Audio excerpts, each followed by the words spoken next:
It's Arwen with You Never Know. And tonight I have a guest that I actually know this person in real life. I know, crazy. But Sally and I have been members of an organization and an online chapter too, I think, if I'm remembering correctly.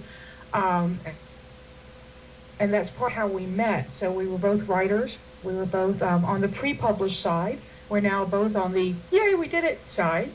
So I would like for you to meet Sally. Sally, I'm not saying your last name because I know one and I know another. And I don't know which one I'm supposed to use. Well, my name is Sally Felt. Okay. I have another name for you in my head. I don't know where it comes from. I think you may have had a... I used to be Sarah. Thank you. Okay. That's where I was getting a little confused. But you've been writing for how long? I mean, I guess asking a writer that's like, well, since I picked up a pencil. But how long have you been writing towards being published? Oh, I don't know, maybe 10 years? Maybe. I've been, like you say, fiction writing forever and ever and ever. And I had a career as an advertising copywriter, so I was a professional writer, even though I hadn't published original fiction. And I did sell a short story to an anthology in, I'm not going to remember what year, let's call it 03, 04, to the Big Book of Erotic Ghost Stories. Oh, how fun was that? That was fun. That's still available as a free read on my website. Very cool. Very cool. And as y'all are watching the video, you'll see Sally's website go by because our producer likes to do all that tech stuff for us. Now, just in talking, there are a couple things about Sally y'all might want to know. One, she's short. Very, very, very short. I may be lying. You probably are. But you never know, right? Right? Well, I'm fairly tall. I mean, I used to tell people I'm 5'7" 3/4, because that 3/4 counted. But I think you've got me beat, young lady, don't you? Well, I used to say I was 5'11.5" because I found that one of the differences between women and men is women will always lowball our weight, often our age, and often our height, whereas men might exaggerate their height and they don't give a crap about weight or age. So I was lowballing my height for quite a while, and now I just own it. I am 6 foot tall in my bare feet. Long, tall Sally. I have to tell you that I went to school with a girl who was 6. I want to say she was 6'4", and she was the short one in her family. You knew when that family came in, it was like, oh, they're here. And she took a lot of flack for it, I think. It was difficult for her because, of course, she hit her height about 6th or 7th grade. And, all the kids are looking at her at about navel level because none of the boys have gotten any height on them. So, but was it difficult for you as a kid? Did you find that height to be very isolating in any way? Well, the gods have quite a sense of humor, Arwen, as you know. And I was excruciatingly shy as a child. Just ungodly shy. And in fact, as a teenager, when I was 15, I couldn't make eye contact with people. I was just extraordinarily shy. So here I am, too tall to hide. And then I developed cystic acne as a teenager, which is, oh my gosh. Anyway, so yeah, there was no hiding, and even so, it has taken me a long time to love my height, love my hair color and its texture. So the stuff that we spend so much time trying to change, but we can't change because it's it's the genes. So Right? The only thing we need to change is our attitude. there you go. Now, do you use any of that? Do you use any, like you have heroines who are too tall or, who can't hide when they want to hide? How do you use that in your writing? Well, the first novel, Going Native, is about a long-time good girl, and she has let her family's history shame her into playing really small. And for a long time, I played really small. It's not, my family didn't shame me, but the effect was the same. I was a rule follower. I knew how to gain appreciation by excelling according to the rules. Good girl, good girl, good girl. So it was really liberating to write a story about a heroine who gets the chance to house sit for somebody she just worships, this glamorous, carefree, sexy woman who encourages her to use the whole wardrobe and stay in her gorgeous loft, and she just tries to become her glamorous friend. And of course she gets an amazing hero along the way, but there is a clash in which she has to decide if she can go back to living small. And what's the name of that book for our listeners? Why, Arwen, that book is called Going Native. I may have heard of that book. You may have heard of that book because a long time ago, I originally wrote this book for a Harlequin line that I was due to pitch at an RWA, Romance Writers of America convention. And as Harlequin is known for canceling lines abruptly, the line was canceled before I had a chance to pitch. And so I had to do some quick retooling of the book to try and make it work for another market. And I came to you to ask for a tarot reading for the hero so that I could make him more of a character in the book. And you read for Eddie back in 04, 05, something like that. It's been a year or two, yeah. It's been a year or two. Yeah, I think you were actually one of the first people. I think I just started really pitching myself out there as a reader that worked with writers. And I've had so much fun doing it. It's always really exciting to see somebody's book out there and know that I had a tiny part in maybe tweaking a character or kicking a plot in the saggy middle. It's a lot of fun for me. And I know that, we met, I think, it was Dallas the first one, or was Reno? Because I can't remember which one. I didn't go to Reno, so it had to have been Dallas. Okay. Yeah. And are you from the Heart member, or were you then? I was then, yes. I'm no longer.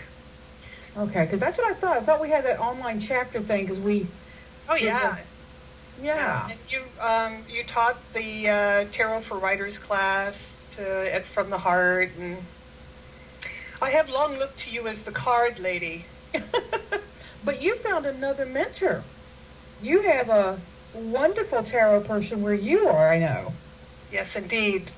I have been studying under Farrell Humphrey for a few years now. She, of course, was one of the featured speakers at the Reader's Studio last year. And she is an awesome human being. Oh, man, if you got a problem being a good girl, she will help you out of that there trap.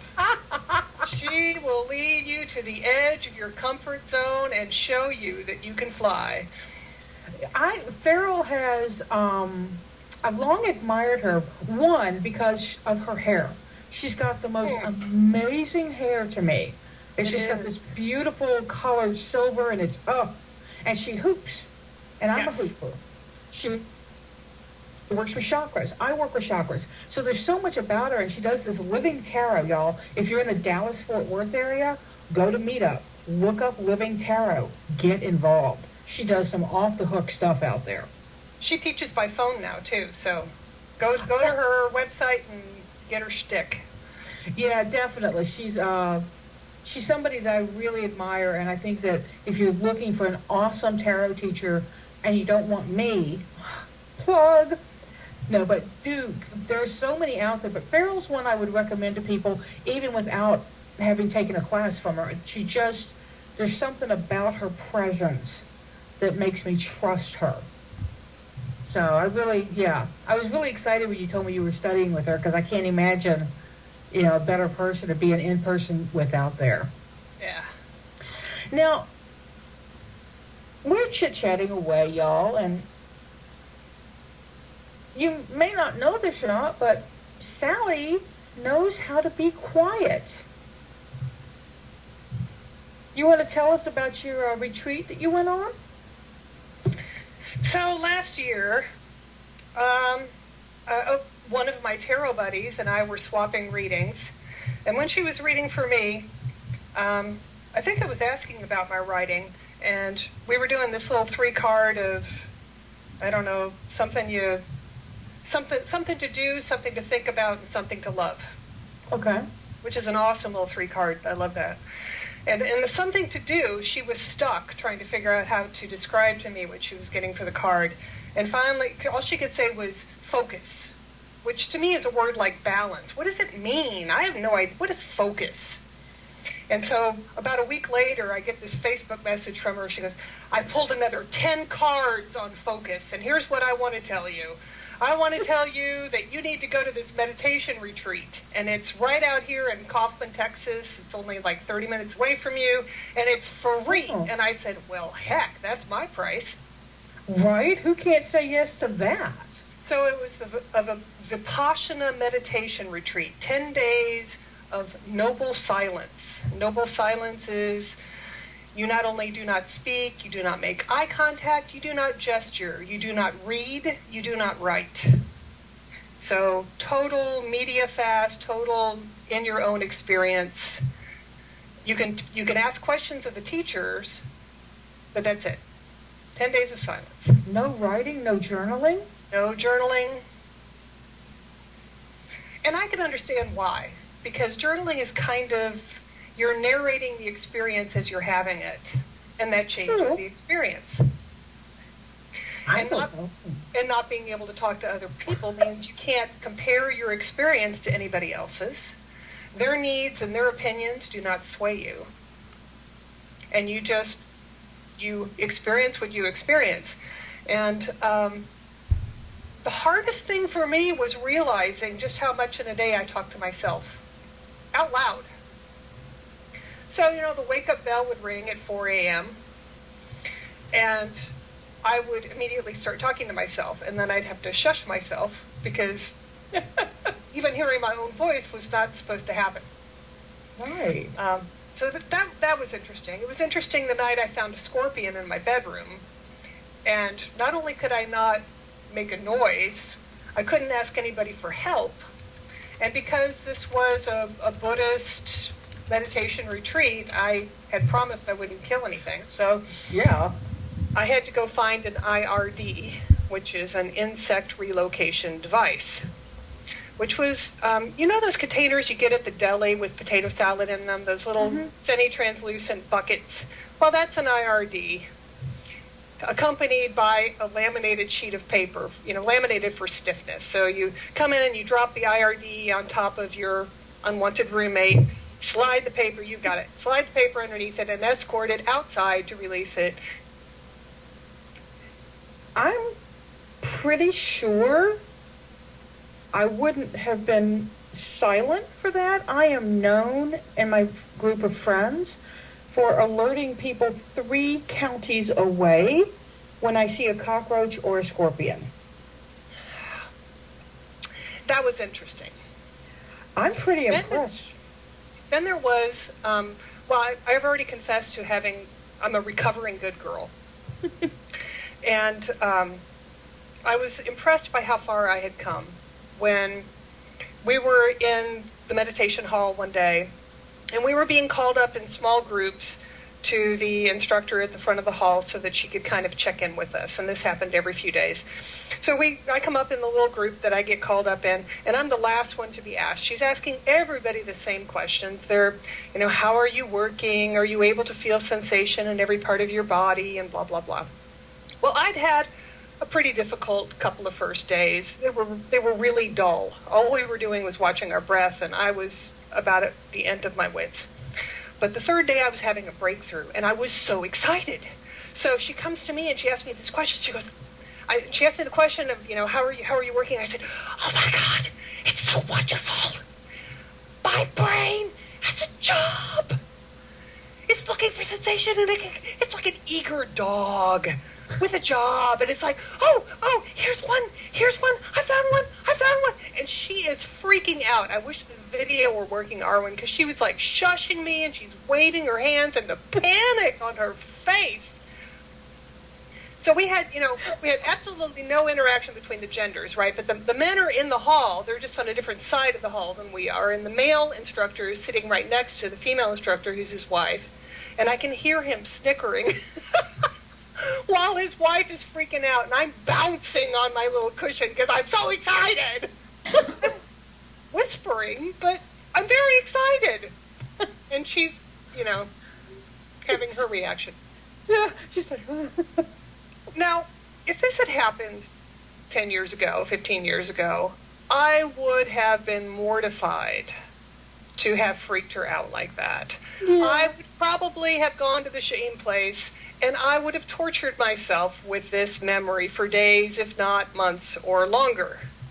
But because I was fully there and genuinely excited, that I didn't go to the shame place at all. I was like, well, what a shame that she can't enjoy that I am having a marvelous time. Yeah. I love it. Now, you bring up a really good point. I have people in my life, and people that I love.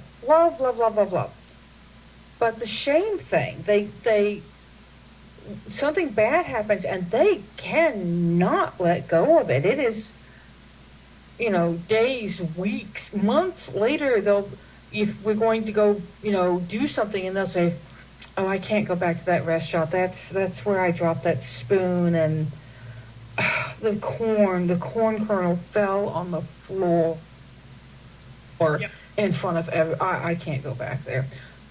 I'm like, nobody else remembers it but you. Yep. Plus, it was funny.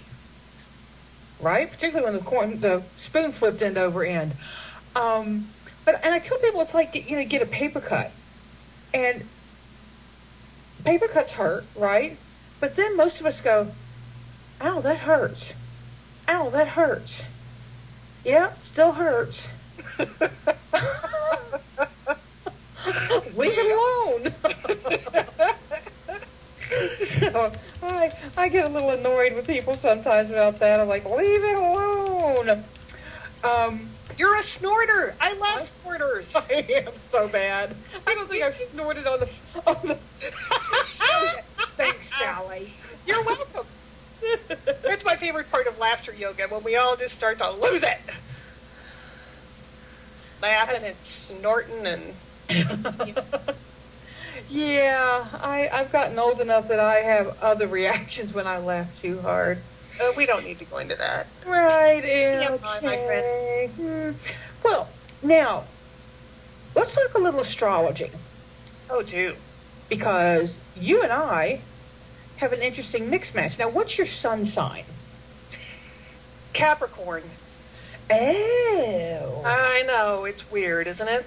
That's a really freaky, okay, not freaky, but freaky, yeah, freaky. It's got to have freaked you out a lot, because Capricorns are so by the rules, and you've got Aquarius rising that's like, let's go do this. Oh, I haven't asked you about do you have an adult warning label on your podcast? Can I say bad words? Absolutely. Okay, I've got a shit ton of Aquarius in my chart. Oh, that's cool. a technical term. I also have a shit ton of Capricorn. In fact, all of my luminaries and personal planets and social planets are squeezed into 33 degrees of my chart. So when something hits me, it hits me really everywhere. Well, yeah, that's pretty intense. I'm pretty scattered. I have one planet And I went to, do you know who Barbara Hand Clow is, the astrologer? Sure. Yeah. Years ago, I went to a workshop that she did, and it was very cool. We had enough people that we brought our charts to life. So you would sit in the middle of a circle, and people representing your planets would stand in the house. Oh, and they wow. know what sign they were. And then if they were in conjunction, they talk harmoniously with that other planet. If they were in opposition, they'd bang heads. It was fascinating. But I had Neptune, the dreamer planet, Pisces, just kind of out hanging out by itself. No trines, no sextiles, nothing. Huh. So every now and then we would look up at the person who was playing the role of Neptune, and he'd be doing this. That sounds pretty Neptune. I was like, that's my problem, man. When I go into Neptune self, la la. But, so I have Pisces sun, Aquarius rising, and a Scorpio moon, and I know how to use it. You have Capricorn, my sister's a Cappy, and Aquarius rising. No. Aquarius moon. I'm reading without my glasses. We're the opposite. I have the Scorpio rising and the Aquarius moon. Whereas you have the Aquarius rising and the Scorpion moon. And for those that don't know, your ascendant or your rising sign is pretty much what most people present to the world. Our sun sign generally is kept back. It's kept safe until we know somebody, and then they get to see the other part of us. Most people, when they find out I'm a Pisces and they have any astrological knowledge, they're like, well, you're very outgoing for a Pisces. Mm-hmm. And I am. I learned as a kid that if I didn't speak up or get involved, my Aquarius rising would never get its curiosity fix. I'd never get to explore things. So, but you've got the Scorpio rising, so you've got a real intense, you probably scared some people in your day. Oh, yeah, especially when I was still so shy. Yeah. And I was quite obsessive in my interests as a child and a teenager. I would find a subject and then I would want to know everything about it. Everything. Yeah. And then I would need something else. And I would have to know everything about that. Everything. When I found a new record that I liked, I listened to it over and over and over and over and over and over. Yes. Oh, my gosh. That's so fun. My mother came in, and I must have been 8 or 9. And I still remember coming in and going, no. And my mother was a Scorpio. Sons. And she just said no, over and over and over again. And I said, did I do something wrong? She said, well, no, but we're going to have to buy a new alarm clock. You remember those old wind-up alarm clocks with the little bells on either side? Oh, sure. I think they're called Big Bens. I had taken it apart to see what made it work. Oh, yeah. And did you know, just point of fact, for those of you who might want to try this, if you take the spring out and go, ning, it will never go back. True story. I probably could have put the darn thing back together, but I had taken that and just gone zing, and it makes a great sound. But yeah, we had to go buy another alarm clock. But you've got the intensity in your emotional life. When someone wounds you, are you pretty much that's it? Yeah, I'm pretty forgiving because of the Pisces and Aquarius stuff. Oh, okay. But when you've crossed that final boundary, I don't say I'm done with you. I don't say it's over. I just go and never talk to you again. You're just done. I'm out of your life. Mm-hmm. And it's people. I just had an incident of people asking me about a mutual acquaintance, and I tried to be polite, and I politely said, "Oh, well, so and so doesn't really talk to me anymore." And they said, oh, well, that's really unusual. Weren't y'all very close friends? I said, we were. And I was trying desperately to go to any other subject. Stop. Please stop with this one. And finally, two other people said they weren't talking to this person either. And they looked at me and said, well, y'all live right in the same town. Surely you can make up. And I said, we've tried 3 times. She could come back to my door and it will never happen. And there must have been something in my voice, because all of a sudden we were talking about food. They all just went to another place. You have approached a boundary. You have approached a boundary. If you do proceed, the poison darts will be released. Do not proceed. You don't want to go there, babes. Now, we're going to do, for everybody that's here, I'm just kind of bouncing around, but I do want to get into the hero's journey a little bit. This is something I do for writers. Sally, I think we did an interview with yours, right? Did we do a hero's journey? Or did we do the... Yeah, it was a hero's journey for Eddie, yeah. Okay. So it's basically it's the hero's journey as developed by Joseph Campbell, the Follow Your Bliss, the guy who, did the monomyths and Hero of 1,000 Faces. And if you're not a Joseph Campbell fan, but you are a Star Wars fan, you're already a Joseph Campbell fan. Because Lucas is very upfront that he based his Star Wars series on the hero's journey. So and every story out there has a hero's journey. The 3 pigs have a hero's journey. So it's the bones of any story. And I tell people that you don't have to have it in the order, right? You don't have to have opening scene, threshold, mentor, all of that. You don't need all those pieces. But it's a good idea to know what they are so you can kind of look back at your story and tweak where you need to. Now, what I'm going to ask Sally to do is to give me just the name of her character and what the genre is.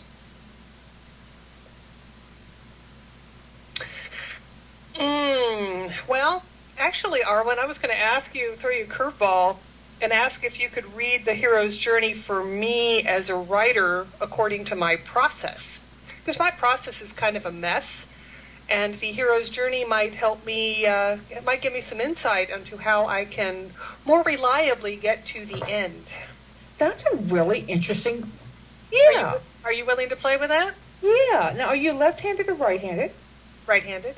Okay. The reason I ask is I put the cards down, and with my left hand, not my right hand, that is my left hand. Okay. I have dyscalculia, so left and right and numbers get switched. It's kind of odd. It's like dyslexia, but with numbers. But I asked so that I cut the cards with the hand I would ask you to cut with. So we're going to look at the first one. The first card up is Ordinary World. It's kind of where you're comfortable, but something's chafing. Something's, you need a little elbow room. So, the sun. I have to flip over here so I can make sure the cards are showing. So we have a beautiful woman in a red dress, flinging her shawl back. Is that the Gaian tarot? It absolutely is the Gaian, and this is the larger of the limited edition. Nice. Which is why you can see it's a pretty big card. What I like about this card, I'm going to see if I can hold it steady enough. The sun is here, and these are the sunflowers. Mm-hmm. And what we all know about sunflowers is that they go towards the brightest object. They're turned towards her. So right now, your ordinary world's pretty good. Health, home, happiness. There's some pretty shiny, happy things happening right now. But it feels like there's a shadow, and when I look at this card, the thing I get about your ordinary world, the itchy piece, if you will, what's scratching you, is you feel rooted. You feel too planted, like you want to change something, you want to do something different, but you can't. And it's because you're stuck, I guess is the idea I'm getting. I'm looking at my dog. Y'all, you're going to have to excuse me. My dogs are the worst in the world. This is the second time they've done this to me. My dog is eating something she shouldn't, and it's dangerous. I'll be right back. Hi, talk amongst yourselves. Oh. So do we have any theories on what the dogs might be eating? Chocolate? I'm going for electrical cord here. Oh, that would be dangerous.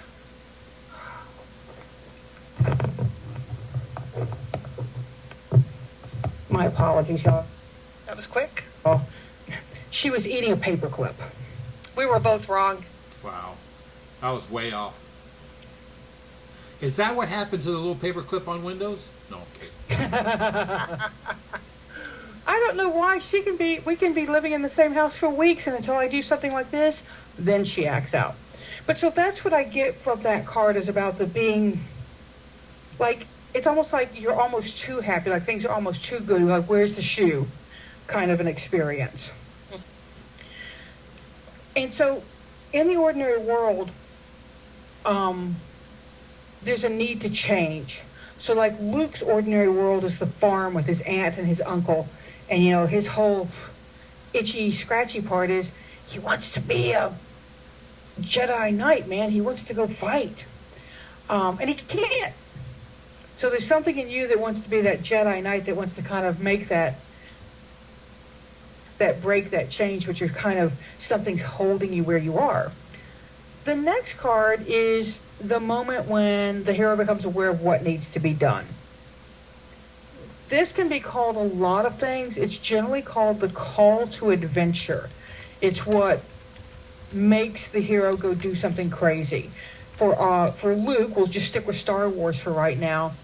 His call to adventure was when the robot ran away. He had to go do something. In Avatar, if you're an Avatar fan, Jake Sully, his call to adventure is when his brother is killed. You know, he has to go out of his ordinary world and take a long space flight to an unknown planet to do something he's never done. So it's a big call, and there's usually, we'll talk about what comes after the call. But here's the call. Now here's what's interesting. Are you thinking about teaching? That's Yes. the 8 of air. Yes, but not writing. That's something you need to look at very carefully then. The 8 of air, that's the card of counsel in this deck. And it's the card of getting other people to come together and having their experience. And you're like a facilitator, probably is a better word than, you know, I'm teaching you. It's more of an even back and forth kind of thing. So that's an interesting card there, because that's your call. That's your call to adventure. It's what you want to go towards. Now the next card is the threshold. Excuse me, I'm jumping cards. It's the refusal. You know, you've gotten this call, you've been told you need to go do something, and hell no, I won't go. You know, No. I've got to do this laundry first. There's this. I always meant to finish doing this other thing, and I'm really not. You know, my mother needs me, and I that sort of thing, right? Yeah, absolutely. Cat box needs to be cleaned before I can write. That's right. Yeah. Now, so your donkey moment, we're going to look at it together. What an interesting donkey moment. It's the 6 of fire. Now, the 6 of fire, look, she's dancing, she's celebrating, she's doing it all by herself. Your donkey moment, young lady, is about wanting to do it yourself and not having to do it with other people. Not having to do it the way others do it. So there's something about this call that you'd like to do it if you can do it your own damn way. But you may not be able to. That's all the Aquarius. Yeah, Aquarius are not the best rule followers in the world, which probably pisses your Capricorn sun just right off. Oh, yes. Now, it's a tense relationship. So the next one is the threshold. It's how you move across. It is not the threshold. I am again changing it. It's the mentor. Huh? Wow. I'm not looking at my car. I don't have my glasses on because, long story, but I don't have my glasses on. This is the mentor. And the mentor helps the hero overcome reluctance. The mentor doesn't have to be a person. That's something we often forget. It can be an experience that moves you past your need to not follow rules. So we're going to look and see what your card is. And it is the Fool. I'm hoping y'all can see that because I'm not looking at the camera right now. Is that coming across okay? Very nice. Okay. The Fool, she's got the butterfly on her back about transformation, the traditional journey to who knows where. And the fox here is the little dog companion. What's going to push you over, what's going to teach you how to play within the rules but still be your own teacher, your own counselor, is going to be taking that risk, just making the choice to do it. It's an interesting card for a mentor. It can be, the sacred fool, the wise fool. That's a pretty common motif in stories. You have, the comic sidekick who says the most amazingly smart things. Like if you're familiar with Shrek, Donkey serves as that role in a lot of ways for Shrek. He mentors Shrek, but he doesn't meet the typical end of the mentor, which is so. Look around you. Maybe there's somebody who's being a fool or being foolish or teasing you and mocking you in a way to get you to move forward and, saying, oh, Sally won't cross this line, watch, and maybe daring you to take that step. So I don't know what that energy, if it's a person or if it's a event of feeling foolish and understanding that being a fool is a sacred calling. So you might want to kind of explore that a little bit. This could mean just the willingness to step into unexplored territory. Mm. Yeah, and the willingness to be foolish. Well, I'm getting much more better at that. So you are from around here. I knew what that meant. Now, card 5 is end of Act 1. It is the threshold. It is taking the step that cannot be taken back. Moving back to Star Wars as I movie hop, this is when Luke not goes with old Ben, not when they go to the cantina, when they actually get in the Millennium Falcon and Luke gets on those guns and starts firing at the stormtroopers coming after him. Boom. He can't go back at this point. He has just become a criminal or a rebel, depending on which side of the war you were on. So this is your threshold. This is your commitment. This is what you cannot back out of. The star. When you have set that goal and put your hand out and said, I am ready to have that goal. I am ready to have that. You see her drinking the water that has the stars reflected in it. When you're ready to make that commitment, girl, it's all over. Now, one meaning of the star card, this is somebody told me this years ago, can mean higher education. So if there's any piece that you need to do that it's a class or you need to commit to a path of education for yourself in order to do whatever this teaching is, that's going to be your threshold moment. Now, how is this going for you? Well, I'm trying to reframe it in terms of the process of writing a book. Mm-hmm.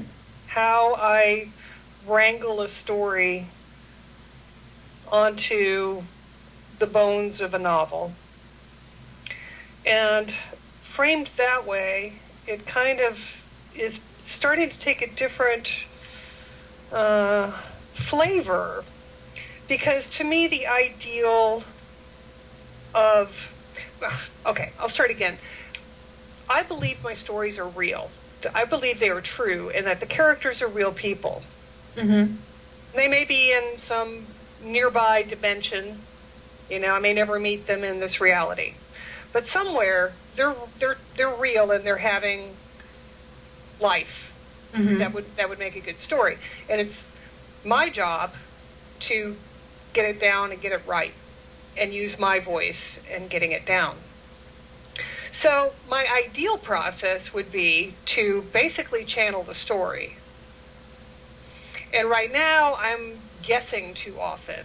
And I realize I've gone down the wrong path, and then I have to try again and try again and try, and I end up with pages and pages and pages and pages that I can't use because they're not the right path. Mm-hmm. So framed that way, it looks to me like my ordinary world, I'm wandering along, la, la, la.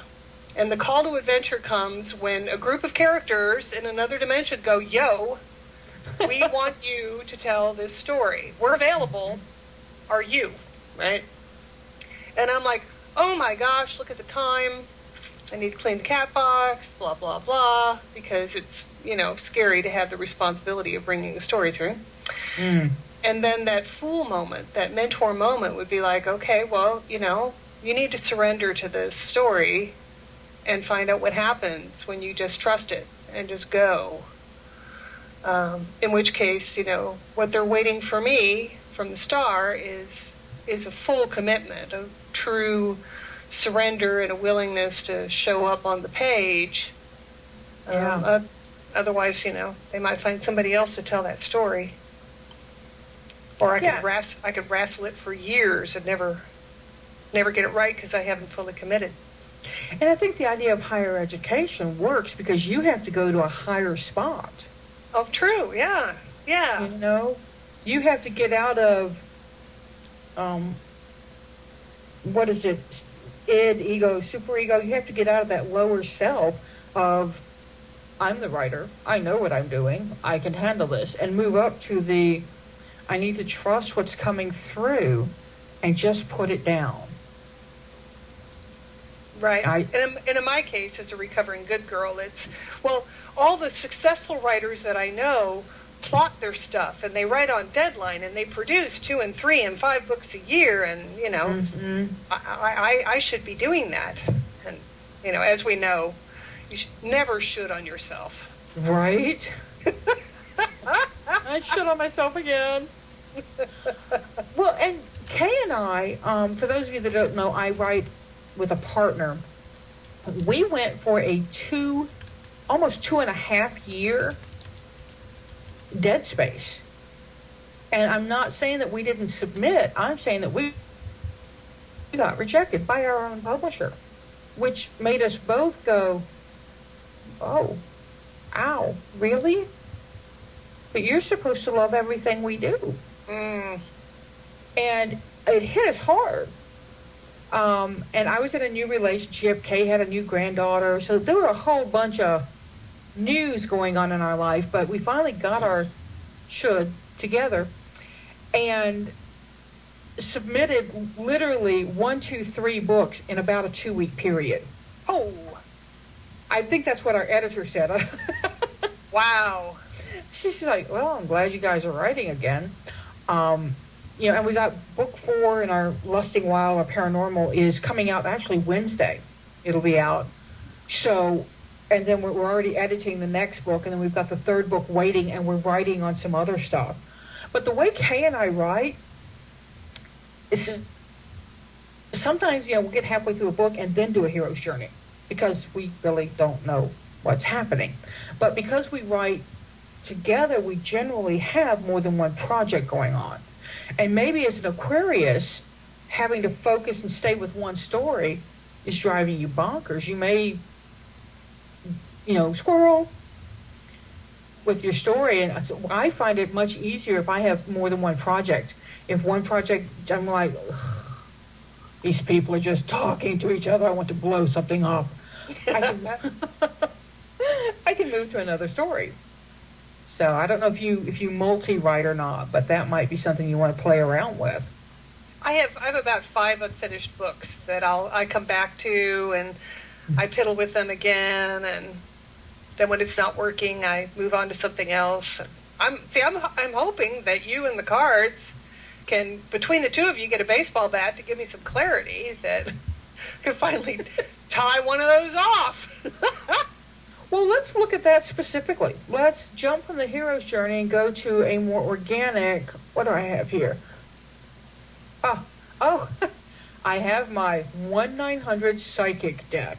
Back in the day, I read on 1-900 lines, and a friend of mine who was doing it, so I'm reading, you'll see this is a really old, worn out copy of Tarot of the Old Path. And it's kind of thick. You know why? You shuffled it a lot. No, even better. You glued notes on it? What is that? I have cheat notes on the back. So if I got stuck on the phone, I would look at the card and go, woman standing in a wall with green grass and swords all around her. I have no idea. She's got her little hands up. What the hell? Oh, retreating from the outside world in order to gain physical and emotional rejuvenation. So, because sometimes when you're reading on those lines, you would just blank out. So that's why. But this is that deck from, gosh, a long time ago. But I'm going to do this. I'm going to cut the cards, and I want you to give me a number between 1 and 10, and we're going to start there. And what we're going to come up with is we're going to look at what project looks the most promising, what's going to help it, and what's going to hinder it. Number 4. 1, 2, 3, and 4. And the first card, it's the 8 of Pentacles.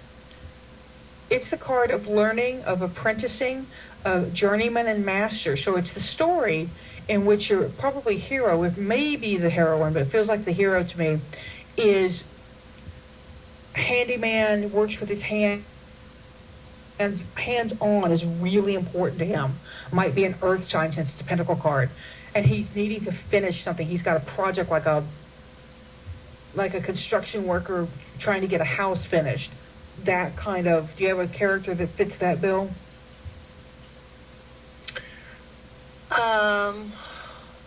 Yeah, I do. Okay. So, and he's real focused. That's going to be part of his charm and part of his, jerk off, because he gets too focused on projects and not, he may not even see when somebody's right in front of him going, la.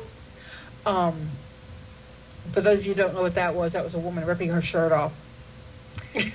The help card is the Ace of Pentacles. So what's going to help you and this is to start fresh, start from the beginning, start right from the very first point, and reorient it, because the positioning of this pentagram is really important.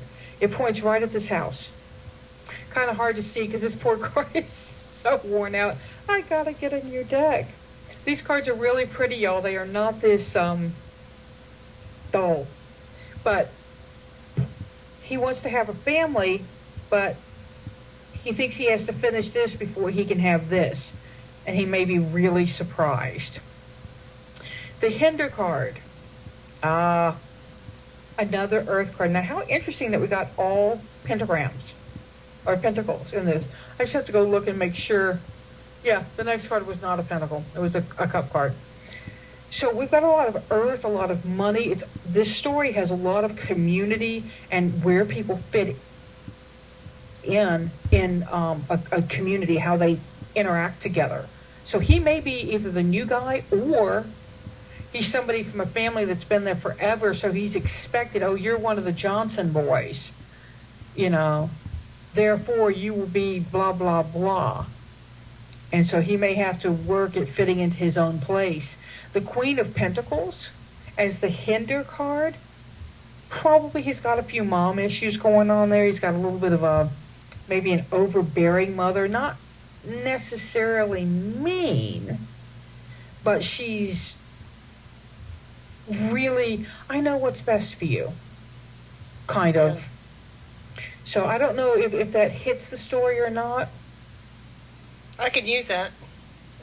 But that's what that feels like, that set. Yeah. And what's interesting to me, when we have the boy coin here and the girl coin, if they're related, she's a stepmom or he's adopted, because look at the red hair and the black hair. These two are not blood, but they're heart related. But they're what? They're not blood related, but they're heart related somehow. There's some, so it could be like a step parent, but not an evil, wicked stepmom. Just maybe tries too hard. And so interferes. Now, Eric, did you pull any cards? No, I sure didn't. Would you like me to? I would.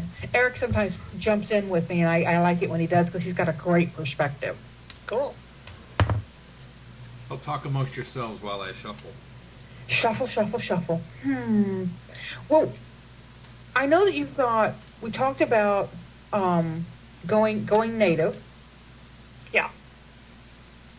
Tell us about your other books. Well, this year, it's funny you mentioned a handyman hero, because this year I had a book released called Flushed, and the hero is a plumber.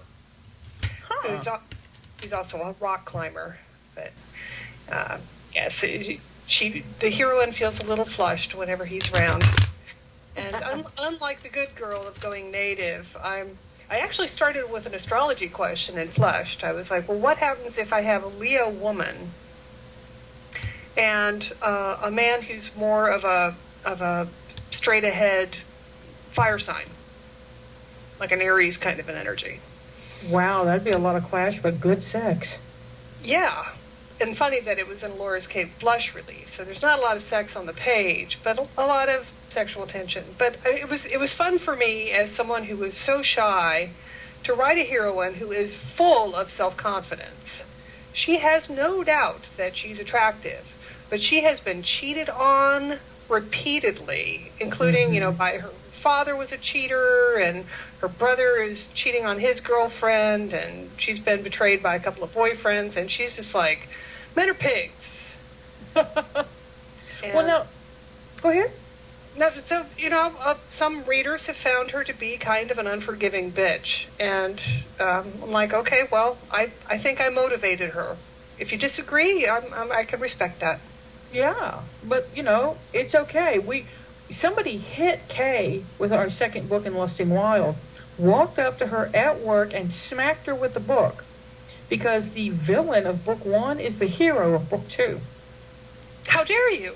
She was irate that we made her like the villain. She's like, I can't believe you made me like him. Sorry. But do you have a character in that book that could be the hero of the next book? No. Much to my editor's chagrin, no. Now, you guys wanted me to pull some cards about the process, correct? Or about the book, either or. Well, I pulled these with the intention of talking about the process, because that's what Sally had originally asked. Now, here's the thing that first interesting, like you pulled all pentacles, okay? I didn't pull all of one suit, but all three were reversed when I pulled them.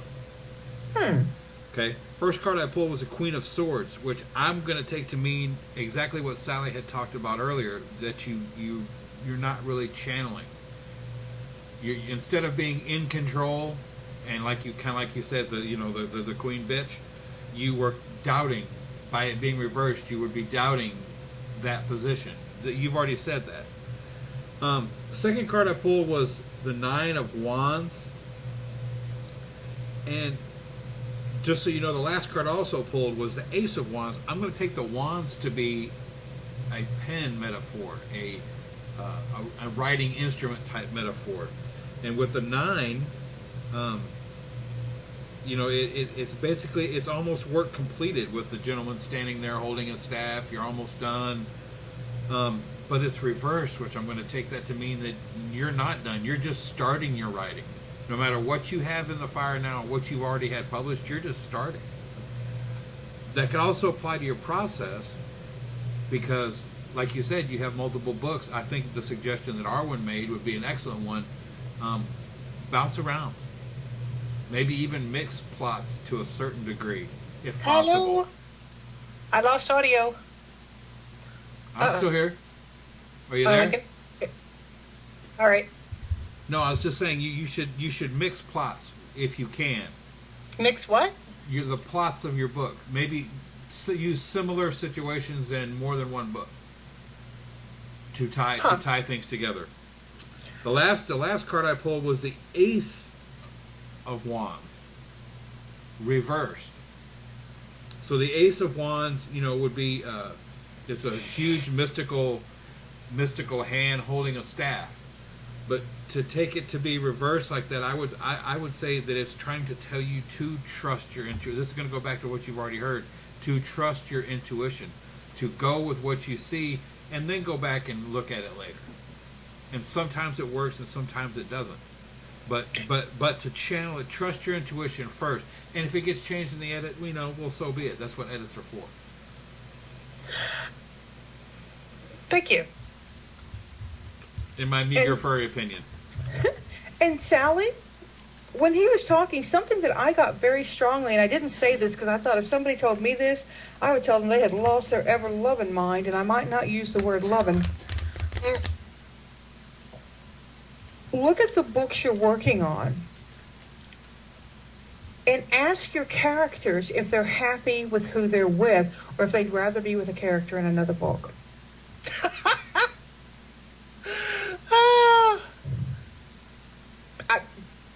I don't know why, but, I'm not saying they need to be swingers, but you may want to check in and see if you've maybe, by not listening carefully, maybe switch some pairs up. Well, that's particularly funny since the stuff I'm working on is not really contemporary. It's more of a fantasy, pseudo-historical, mythology type based thing. Cool. One of them's a reincarnation story where part of it takes place in the present day. So the idea of them, pairing up with somebody in one of the other stories is pretty entertaining. Maybe they dated back in the day. But I think that what I'm getting is that the Sun for me is the biggest card out of the ones I pulled for you because she's so vibrant, so alive, and afraid of her shadow. So maybe there's a secret message in there that if any of the writing that you're doing is making you explore your own personal shadow. Well, sure. I mean, if you're doing it right, every book is like therapy. Right? If only the people knew. Oh, wait, we just told them. Sal, it has been awesome for you to be here. We're actually at the end of the hour. I don't know how we got there that fast. It's crazy. Right? Where'd that time go? Thank you so very much for joining me. It's been a hoot. Everybody, you can find Sally online at sallyfelt.com. And that's felt like felt him up. Sally felt happy. Sally felt sad. Sally felt hairy. Sorry. So please go check her books out. And while you're checking books out, I would be remiss if I didn't say, buy Changing Paths, Mary Lou Mann, Wednesday. Wednesday. Right, release day is going to be exciting. But thank you very much. And everybody, as always, seek joy, y'all. Pass it on.